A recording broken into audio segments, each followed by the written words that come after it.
doo doo, doo ba doo doo doo, a boo ba doo ba doo doo ba. Tangina, napakalupit, may pa-transition pa. So yun, fast forward na natin lahat kasi medyo boring lang yung pag-drive ng pag-drive. Ito na. Wala. Itag nyo na yung mga pinakamatatapang sa inyo dahil ako ang pinakamatapang dito. Yabang-yabang ni... Pupunta tayo ng Encantadia.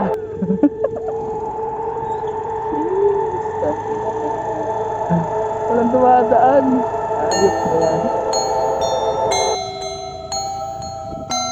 Dayo-dayo apo.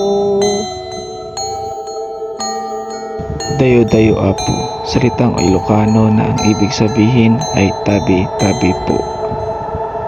Kapag nasa ganitong lugar kayo, laging inyong sabihin yan o kaya magtabi-tabi po kayo dahil may mga bagay tayong hindi nakikita sa paligid natin.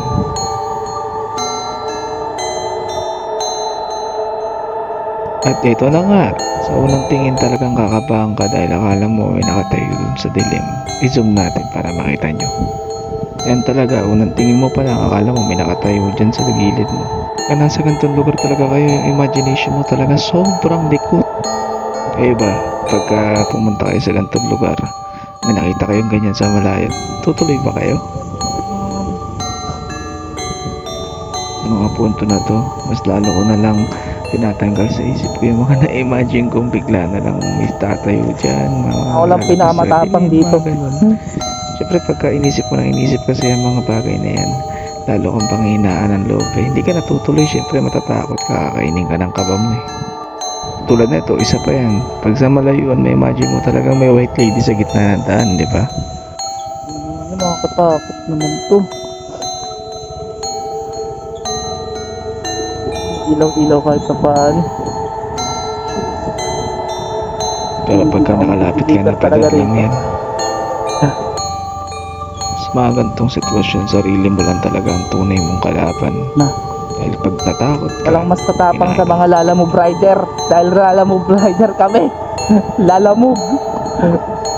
talo ka pagka lingahin ka na ng takot dahil sunod-sunod na yun.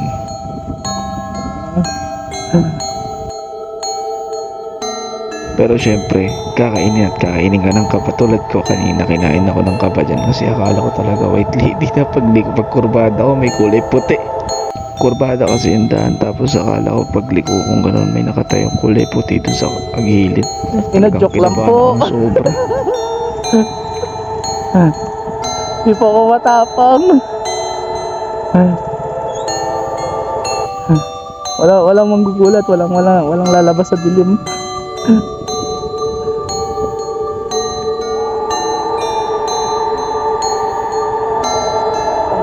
Agay ni,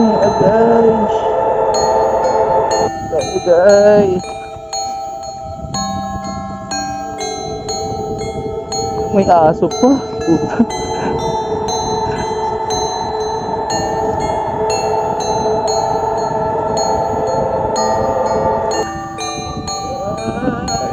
Yun tayo.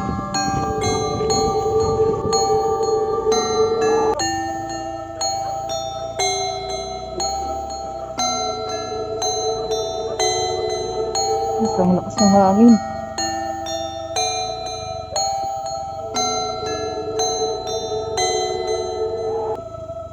Uwi na ako, tama na paghahanap buhay. So yun, kakatapos lang namin mag-deliver kasi lang doon papasok sa Encantadia.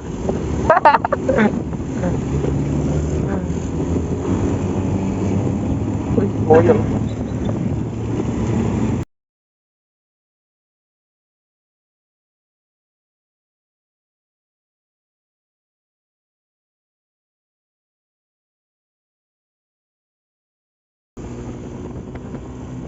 Bread.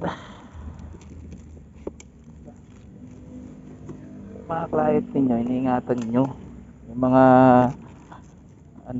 para sa mga nag dyan ng kontrata ng deliver. Yan, ingatan nyo yung mga client nyo. babalik-balikan tayo, di ba? Hoy!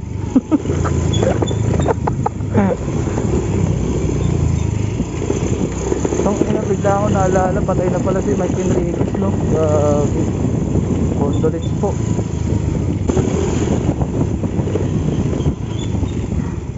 Ikaw na naman.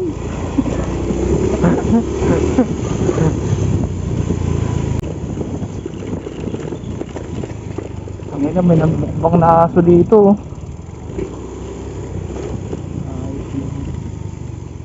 Nagmukbang yung aso doon, gago.